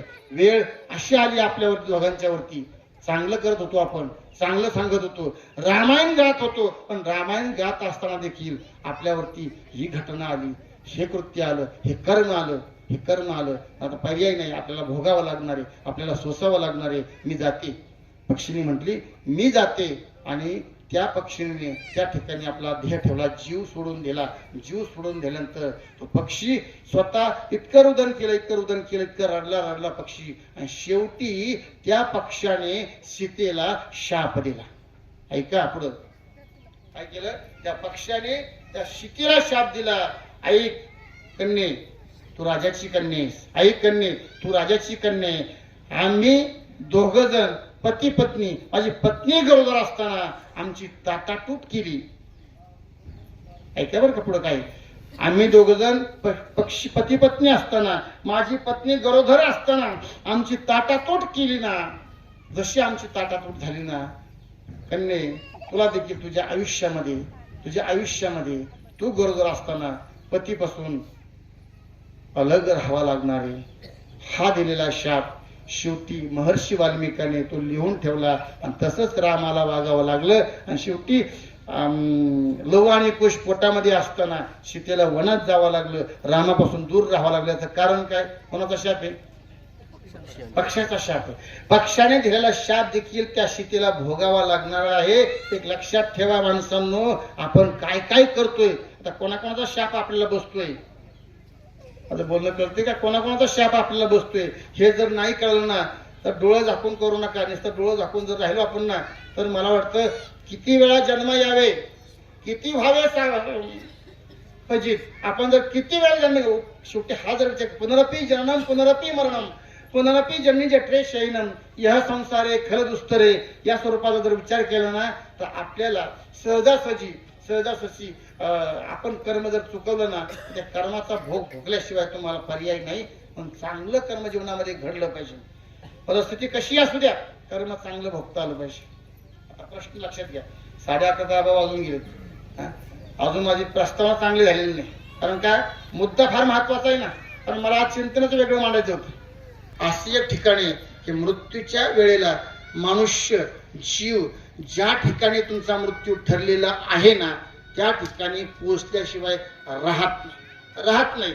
आणि काळ अशा प्रकारचा आहे, या 3 गोष्टी लागतात त्याला, काळ, वेळ आणि ठिकाण. या 3 गोष्टीचं एकत्रीकरण व्हावं लागतं, त्यावेळेला मृत्यू होतो.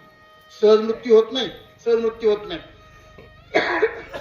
सहजासहजी मृत्यू व्हायला फार पुण्य लागतं. झाकलिया घटीचा दिवा, नेणीजे काय झाला केव्हा, ऐशारीती जो पांडवा देह ठेवी. सहजासहजी माणसं निघून जातात, काही सहजासहजी निघून जातात. परंतु मृत्यू अशी एक गोष्ट आहे की जर यदा कदाचित तुमचं ठिकाण वेगळं असेल ना, तर तिथपर्यंत तुम्हाला थांबावं लागणार. ताजं उदाहरण तुमचं याच काय असणाऱ्या भगिनीसाठी घडलेली घटना सांगतो तुम्हाला. घडलेली घटना त्या वेळेला घडलेली ना, पण घडलेली घटना कशा स्वरूपाची आहे, सगळ्यांना जीव घालून ही काय भगिनी गेलेली ना, सगळ्याला जीव घालून गेलेली नाही. पण जात असताना, जायच्या पुढची गंमत महत्वाची काय त्यामध्ये, जात असताना ज्या ठिकाणावर घटना घडलेली ना, त्या ठिकाणावर पोहोचत असताना, इथून निघाल्यानंतर जर आता बाजारात आली होती, या ठिकाणी निघालं, त्या ठिकाणी पोहोचण्यापर्यंत जर सरळ गेले असते, म्हणजे न स्टॉप घेता गेले असते, तर यदा कदाचित वेळ ठरली असती. ऐका नीट लक्षात घ्या, वेळ ठरली असती. पण झालं काय माहिती का, निसर्ग अशा प्रकारचा आहे की निसर्ग तुमच्या असणाऱ्या त्या वेळेमध्ये काही टप्पे घडवत असतो, काही घटना घडवत असतो. मग तुम्हाला कोणतरी भेटणारी, त्याच्या संग बोलावं लागणारे, त्याचं काहीतरी ऐकावं लागणार आहे. म्हणजे बाळूला इथून गेल्यानंतर निघाल्यानंतर तिथपर्यंत पोहोचेपर्यंत 3 वेळेला स्टॉप मिळालेला आहे. तुमच्या सगळ्यांच्या लक्षात असं मला माहित नाही, पण 3 वेळेला स्टॉप मिळालेला आहे. 3 जण सांगायला बोलावं लागणार आहे. आणि तेवढी वेळ म्हणजे 5-5 मिनिटाचा जरी वेळ तिथे निघून गेला ना तरी त्या 5-5 मिनिटं हे आयुष्य संपवणारे निघून गेलेली आहेत. हे लक्षात येत नाही आपल्या काही गोष्टी घडणाऱ्याच घटणार. तिथपर्यंत का पोहोचलो, तेच ठिकाण काय वाईट केलं तर का चिता वाचू नये. कारण शेवटी वाचणारा भोग संचितातला तुम्हाला भोगावाच लागत असतो. जे आपलं पूर्वजन्मीचं कर्म असतं ना ते कर्म भोगल्याशिवाय तुम्हाला मला कोणाला सुट्टी मिळत नसते. जेवढं आयुष्य आहे तेवढं तुमच्या पदरात पडणार आहे. आयुष्य मागून घेता येत नाही. आयुष्य मागून नाही घेता, आहे तेवढं तुम्हाला भोगायचं असतं. पण ते आयुष्य सुंदर कसं होईल, ते आयुष्य सरस कसं होईल याच्यासाठी काळजी घ्यायची. किती राहिले माहित नाही. आता मला सांगा, तुम्ही सगळेजण इथं बसलेला आहात 60, 70, 75 सगळेजण झाले असणार आहे. पण तुमचं शिल्लक किती? आता शिल्लक नाही माहिती किती. गेलेलं माहिती. पाऊस पडला, पर्जन्यमान मोजलं गेलं, वाहून गेलं समुद्राला. पण आता असणाऱ्या गंगेत शिल्लक किती आहे मस्त येते. तुमचं माझं शिल्लक आयुष्य राहिले किती शिल्लक आहे? 100% खरं सांगू का, इथं माझ्या समोर बसणारे सगळे माणसं मरणार आहेत. हो, मी काय म्हणले, माझ्या समोर बसलेली सगळी माणसं मरणार आहेत. आणि मी हे बी समजून घ्या, मी बी मरणार आहे ना. सांगणारा बोंबलणारा बी एक दिवशी मरणार आहे आणि बसलेले ऐकणारे बी. म्हणून एक काम करावं लागतंय. वक्त्यानी विचार करून बोलायचं असतं. ऐका बरं का. म्हणून वक्त्यानी विचार करून बोलायचं असतं. पण श्रवण करणाऱ्यांनी अगोदर श्रवण करायचं आणि नंतर विचार करायचा असतो. मोठं वाक्य लक्षात घ्या. काय वाक्य बोललो मी? हे उलट घटना आहे. अगोदर वक्त्यांनी बोलायच्या अगोदर विचार करून बोलावं लागतं. परंतु ऐकणारा आणि श्रवण करणारे अगोदर श्रवण करायचं असतं, मनन करायचं असतं, नंतर विचार करायचा असतो. हे जोपर्यंत कळत नाही ना तोपर्यंत जीवनाचं सार नाही कळणार. मरायचे प्रत्येकाला. आपण सगळेजण निघून जाणार आहे. सगळेजण. 2च भाग आहे आपल्याकडं, स्त्री आणि पुरुष. दुसरं काहीच नाही आपल्याकडे. 2च भाग आहेत, स्त्री आणि पुरुष. पण शेवटी यांच्या जीवनाचा विचार केला तर तुम्ही आम्ही सर्वजण आहोत ना, त्याला कारणीभूत फक्त हा भाग जगात निर्माण झाला नसता, देवाने निर्माण केला नसता तर मला वाटतं तुम्ही आम्ही देखील या भूतलावरती आलो नसतो ना. आपण या भूतलावरती किंवा या सृष्टी तुम्हाला आम्हाला दिसती ना त्याला एकच कारण आहे, फक्त महिला भगिनी, फक्त स्त्री जात जर नसती तुम्ही आम्ही कोणी बी असतं देव. देवाला या भूतलावरती येण्यासाठी आईच्या कुशीचा आधार घ्यावा लागलेला. देवाला या भूतलावरती येण्यासाठी आईच्या कुशीचा आधार घ्यावा लागलेला. संतांना या भूतलावरती येण्यासाठी आईच्याच कुशीचा आधार घ्यावा लागलेला आहे. आणि तुम्हाला देखील या भूतलावरती येण्यासाठी कोणाची कुश होती? आईचीच कुश होती. हिंदवी स्वराज्य निर्माण झालं पण ते हिंदवी स्वराज्य निर्माण करणारा एका आईच्या कुशीत अवताराला आला म्हणून ते हिंदवी स्वराज्य निर्माण झालं. उगाच नाही निर्माण झालं. 19 फेब्रुवारी 16 तिथीचं गुणगान आपण गातो. परंतु 76 वर्ष 5 महिने 26 दिवसाचं आपलं जीवन खर्ची घालणारी राष्ट्रमाता जिजाऊ मासाहेबांकडे जर पाहिलं आपण तर आपल्या लक्षात येईल हिंदवी स्वराज्य का निर्माण झाले. एवढंच नाही बघितलं तुम्ही, परंतु तुम्हाला एक गोष्ट सांगणे सगळ्यात महत्वाची, तर बसणाऱ्या माणसाला कधी ऐकली नसता ऐकून जा. 29 वर्ष 4 महिने आणि 3 दिवस ज्या महिलेने आपलं जीवन परकीयांच्या ताब्यात देऊन ठेवलं म्हणून हिंदवी स्वराज्य जिवंत राहिलं. हिंदवी स्वराज्य उगाच जिवंत नाही राहिलं. जिचं नाव येसूबाई, संभाजी महाराजांची पत्नी येसूबाई, ज्या वेळेला संभाजी महाराजांची हत्या झाली तर मुळात दुर्दैव संभाजी महाराजांच्या जीवनाचे. संभाजी महाराजांच्या जीवनाचे दुर्दैव आहे 5 सप्टेंबर 1659 संभाजी महाराजांची आई म्हणजे सईबाई गेली रायगडाच्या पायथ्याला. त्यावेळेस गेली ना, त्यावेळेला सईबाई गेली त्यावेळेस शंभूराजांचं वय फक्त 2 वर्ष 4 महिने आणि 26 दिवसाचं होतं. एवढ्या दिवसाचं आयुष्य होतं पण वय होतं त्यांचं. 2.25 वर्षाच्या बाळाची आई निघून गेली. त्या आईचं दूध नाही मिळालं. कोणाला?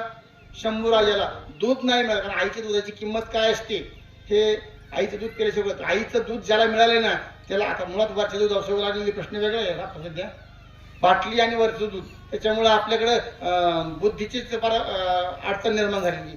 प्रश्न असा आहे शंभूराजाला आईचं दूध नाही मिळालं.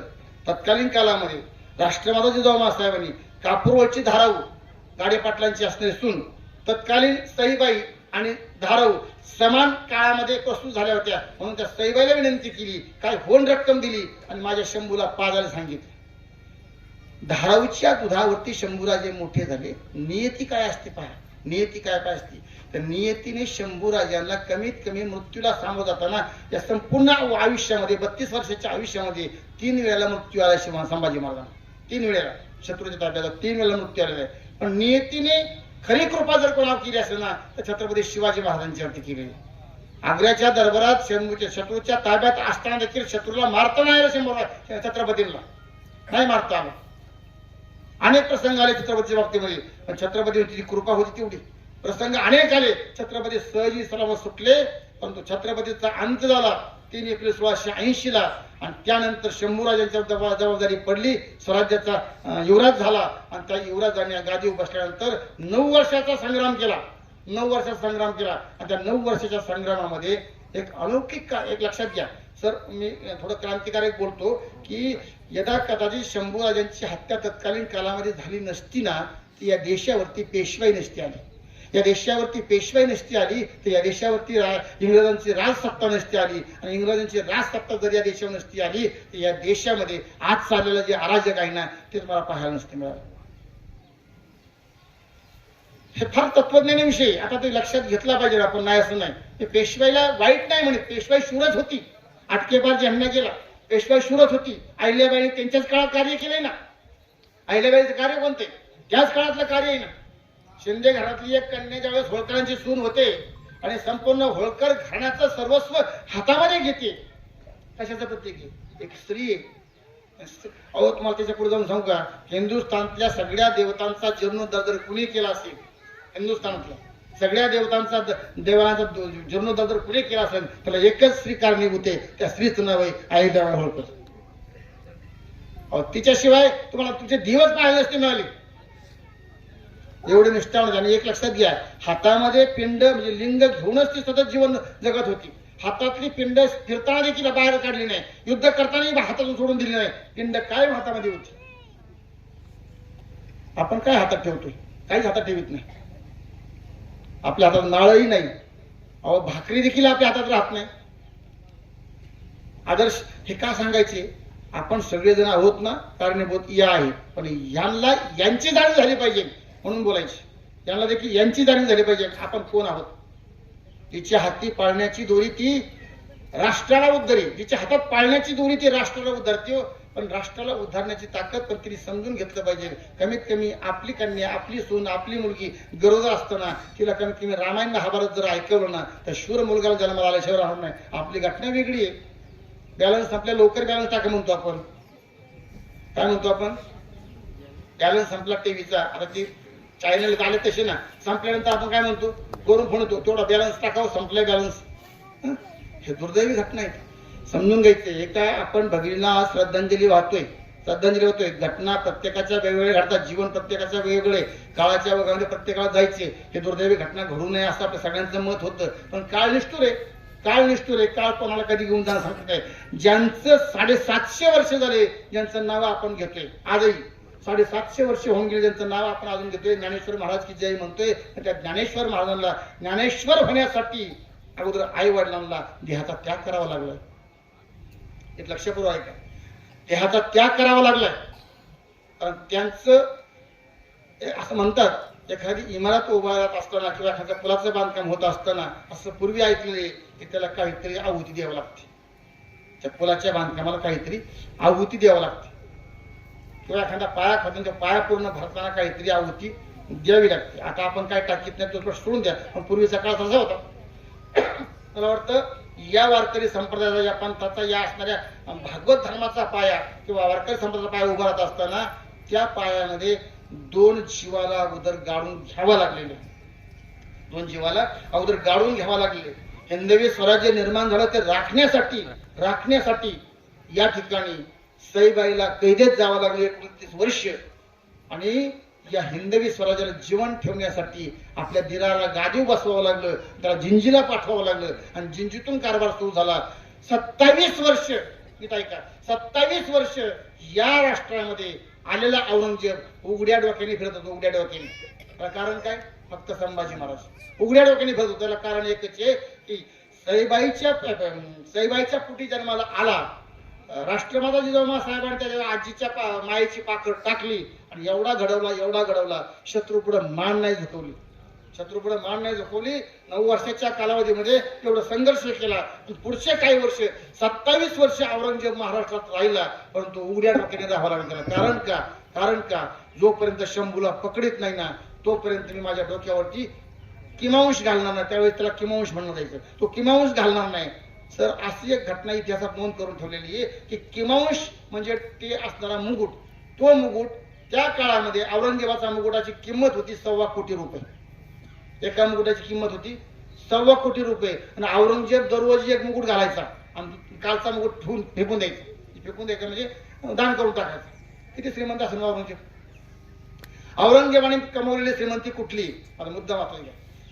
औरंगजेबाने कमवलेली श्रीमंती कुठली? या हिंदुस्थानातली संपत्ती गोळा केली औरंगजेबाने ना. एवढा श्रीमंत होता. पण एक दिवशी राग आला, हातात तो मुकुट काढून घेतला. सरदारांच्या पुढे सांगितलं जोपर्यंत शंभूला पकडीत नाही ना तोपर्यंत म्हणला मी माझ्या डोक्यावरती मुकुट घालणार नाही. असा चुरगळला आणि फेकून दिला औरंगजेबाने. एवढा रागिष्ट झाला होता. पण त्याला शेवटपर्यंत मुकुट डोक्यात नाही घालता आला. उघड्या डोक्याने औरंगजेबाला भिंगारला मारावं लागले. औरंगजेब मेला कुठं? भिंगारला मेला पण उघड्या डोक्याने मेलाय. त्याला डोक्यावरती टोपी घालून नाही मारता आलं. ह्याचं एकच कारण आहे छत्रपती संभाजी महाराज. एकच कारण संभाजी महाराज. तर संभाजी महाराज असते ना, फक्त थोडं दुर्दैव घटना घडली हो. जर संभाजी महाराज गेले नसते ना तर आजचा देश हे राष्ट्र हा हिंदुस्थान वेगळाच असतो. आता जर तरला किंमत इतिहास देत नाही पण नाविलाज म्हणजे असलं होणं गरजेचं होतं. आपण सहज म्हणतो ना ते असं नव्हतं घडायला पाहिजे, तुमच्या माझ्या हातात नाही ना. ती घटना घडून गेली हो. तसं ही घटना कालची जी घडली 2 वर्षभरापूर्वी ती आपल्या हातात नाही राहिली ना. नियतीला ते मान्य होतं. नियतीने केलेला हा खेळ आहे सगळं. केलेलं पुण्य होतं पण पुण्य करून देखील मान्य नाही झालं. कारण शेवटी पुण्य कशाला म्हणायचं आणि पाप कशाला म्हणायचं तुम्हाला आम्हाला माहित नाही. एक साधू झाडाखाली बसला होता, झाडाखाली, आणि तपस्या करीत होता. तपस्या करीत असताना उन्हाळ्याचे दिवस होते आणि तपस्या करणाऱ्या साधूला ऊन लागते, घाम येतोय, त्याला त्रास होतोय असं वाटसरूला वाटलं. जाणाऱ्या वाटसरूला वाटलं. त्या वाटसरूने काय केलं? जवळ गेला, बघितलं आणि खिशामध्ये जवळ त्याच्या बाटली होती, त्यात तूप होतं. त्याने काय केलं? ते तूप काढलं आणि साधूच्या तपस्या करणाऱ्या साधूच्या अंगाला चोळलं. आता केलेलं जे कर्म आहे ते वाईट आहे का चांगलं आहे? म्हणजे तूप चोळलं. कशात चोळलं? साधूला त्रास होऊ नये, उन्हाचा त्रास होऊ नये म्हणून ते तूप चोळलं. पण गंमत अशी आहे ते तूप होतं गावरान, बरं का. ते गावरान तूप होतं. ते तूप अंगाला चोळल्यामुळं त्या तुपातून त्या एका जीवाची निर्मिती झाली. त्या जीवाचं नाव आहे मुंगी. लाल मुंगी निर्माण झाली आणि सगळ्या अंगावर मुंग्या खेळू लागल्या. आता या मुंग्या गपचिप नाही बसत. चावायला सुरू. आता साधू काय करत होता? तपस्या करतो, साधना करणाऱ्या साधूच्या अंगाची चुळबुळ सुरू झाली. आता साधू असल्यामुळे शापाई देतात ना कुणी काय केलं म्हणून. वैतागला साधू, काय हरकत नाही, तसा बसून राहिला आणि अशा अवस्थेने मुंग्या चावू लागल्या. आता मला सांगा त्या केलेल्या वाटसरूने जे कर्म केलं ते वाईट नव्हतं ना, भावना चांगली होती ना. पण घडलं काय? पाप घडलं, बरं का. आणि त्याच रस्त्याने दुसरा वाटसरू मागून आलता. पण त्याच्या डोक्यामध्ये साधू देव आणि संत बघितला किंवा महात्मा बघितला त्याच्या कपाळाची शिर उभी राहायची वाटसरूची, त्या चाललेल्या वाटसरूची. त्याने बघितलं ढोंगी माणसं आहेत म्हणला. ढोंगी माणसं असतात ती अशी बसत्यात, रोज हागून बसत्यात आणि त्याचा काहीतरी घाला घालत्यात असं त्याच्या डोक्यात येऊ लागलं. आणि तो चालता ऊस खात होता. तो चाललेला वाटसरू ऊस खात होता. हा काय करायचा? त्याला रागच होता साधूचा. ऊस खायचा, चुटी खायचा, तुळायची चुटी त्या साधूच्या अंगात फेकून मारायचा. उभा राहून रस्त्यावरून अंगावर फेकून मारायचा. फेकता अख्खा मोठा ऊस होता तो खाऊन झाला आणि ते सगळ्या चुट्या साधूच्या अंगाला लावून खाली पडायच्या. पण शेवटी चुटी किती जरी चावली तरी गोडपणा राहतोच ना. एक गोडपणाचा वास त्या मुंग्याला आला. साधूच्या अंगावर ज्या मुंग्या होत्या ना त्याला वास आला. त्या मुंग्याने काय केलं? साधू सोडला आणि त्या चोट्यावरती आल्या.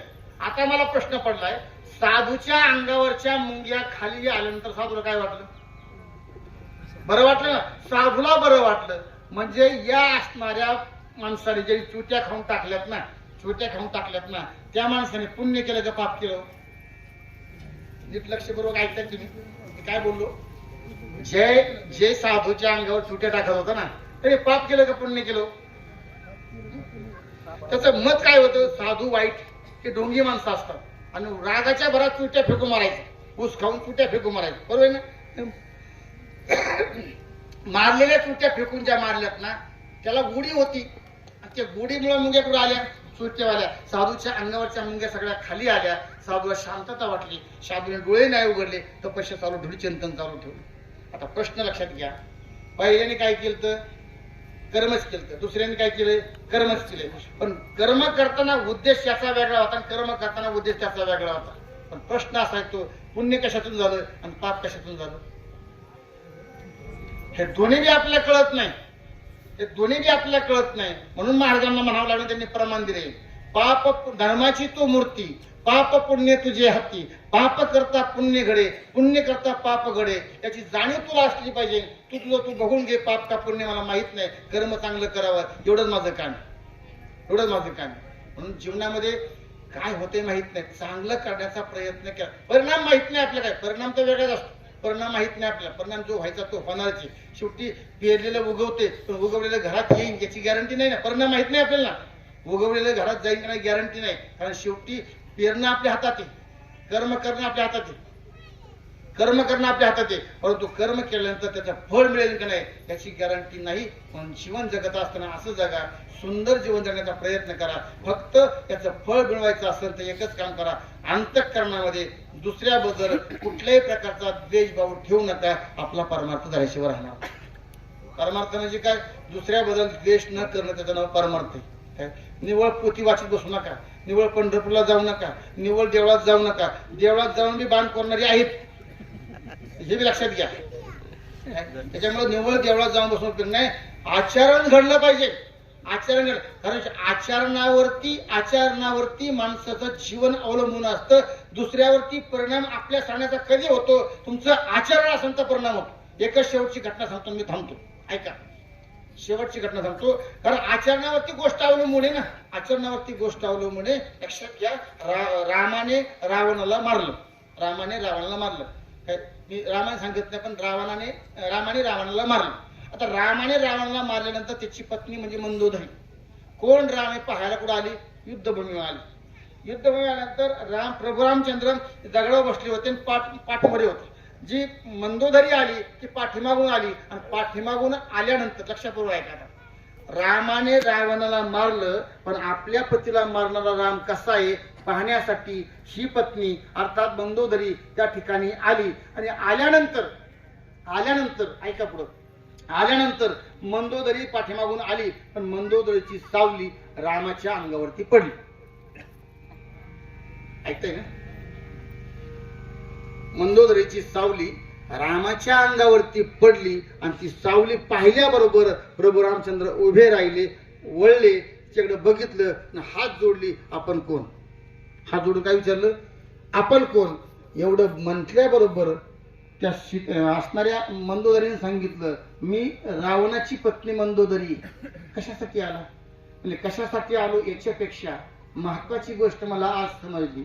महत्वाची गोष्ट मला आज समजली की दुसऱ्याची बाई, मी रावणाची पत्नी, माझा पती किंवा आमचं ऐश्वर एवढं मोठं ऐश्वर आहे, एवढी संपत्ती, सोन्याची घरं आमच्याकडे येतं, पण एवढं मोठं सगळं असून देखील, एवढं सगळं असताना 80,000 बायका असताना देखील माझ्या पतीला तुमच्या पत्नीची अभिलाषा निर्माण झाली, तुमच्या शीतेला पळण्याची त्या असणाऱ्या माझ्या पतीमध्ये दुष्टभाव निर्माण झाली. पण माझ्यासारख्या त्या दुष्ट माणसाची पत्नी असून देखील निव्वळ माझी सावली तुमच्या अंगावरती जरी पडली तर तुम्ही ताटकून उभा राहिलाय, मागं वळलाय आणि मला रामराम तुम्ही नमस्कार केलाय. याचा अर्थ असा की तुम्ही जीवनामध्ये किती आचारशील असता त्याच्यावरती तुमचं मोठेपण अवलंबून असतं. कळलं की नाही कळलं हे ते तुम्हाला माहिती. मुद्दा समजून घ्या. अगोदर दुसऱ्याची सावली पडली तरी त्या सावलीपासून आपल्याला दोष लागणार नाही ही भावना आचरणात ज्याच्या येईल ना तो श्रेष्ठ झाल्याशिवाय राहतो. श्रेष्ठ व्हायचं असेल ना तर एक गोष्ट लक्षात ठेवायची असते. आता काय झालं माहिती का, आमच्याकडं आम्ही लोक आई आणि बाप सांगून लय मोठे झाले हो. तर कसे आम्ही आई बाप सांगून लय मोठे झाले. तर आई कशाला म्हणावं, बाप कशाला म्हणावं, आमची आम्हालाच माहित नाही. अहो एक कोण मिळतात बाप सांगितलं, आई सांगितलं व्यक्त मिळतात. तुम्ही सांगता की आम्ही काही बदल नाही घेत.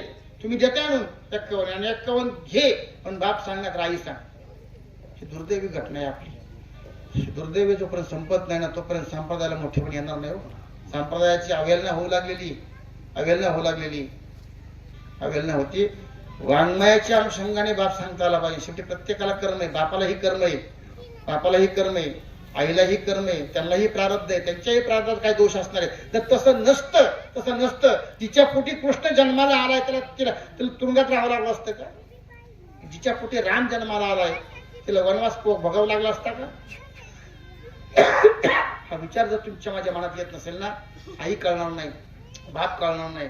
बाप कळायचा असेल, आई कळून घ्यायची असेल तर अगोदर आपल्या आचरणामध्ये बदल करा. आचरण चांगलं, आचार चांगला असेल ना तर विचार चांगला असतो, आणि विचार चांगला असला तर उच्चार चांगला झाल्याशिवाय राहत.